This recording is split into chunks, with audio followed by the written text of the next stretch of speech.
கிறிஸ்துவுக்குள் அன்பானவர்களே, நம்முடைய ஆண்டவரும் இரட்சகருமான இயேசு கிறிஸ்துவின் வல்லமையான நாமத்தில் உங்களை வாழ்த்தி வரவேற்கிறோம். இன்றைய வேத தியான பதிக்கு வாசி தெரிந்து கொள்ளப்பட்ட வேத வசனம் பிரசங்கி 12ஆம் அதிகாரம் 1ஆம் வசனம்.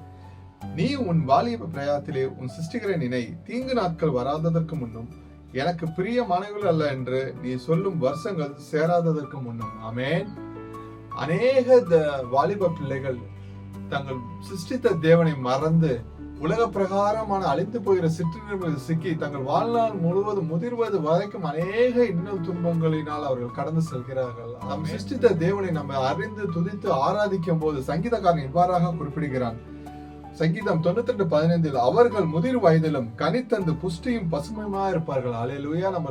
நம்மளோட வாலிப பிரயாத்தில் தேவனை, நம்ம சிருஷ்டித்த தேவனை நினைத்து துதித்து ஆராதிக்கும் போது அநேக அற்புத அடையாளங்களை நம் வாழ்நாள் முழுவதும் நம்ம முதிர் வயது வரைக்கும் அநேக காரியங்களை நம் மாம்சகன்கள் காணும்படி நம் தேவன் செய்கிறார். ஆமென். ஹல்லேலூயா. நீதிமொழிகள் 22:6 இவ்வாறாக குறிப்பிடப்பட்டுள்ளது.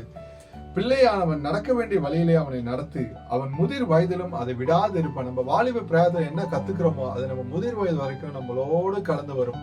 நம்ம தேவனை துதித்து ஆராதித்து நம்ம முதிர் வயது வரைக்கும் நம்ம கடந்து வரும்போது நம்ம தேவன் நம்ம மகிழ்ந்து களி கூர்ந்து நம்மளை பெரிய ஒரு அற்புத அதிசயங்களை காணும்படி செய்வார். நம்முடைய கர்த்தராகிய இயேசு கிறிஸ்துவின் கிருபை உங்கள் அனைவரோடும் கூட இருப்பதாக. ஆமென்.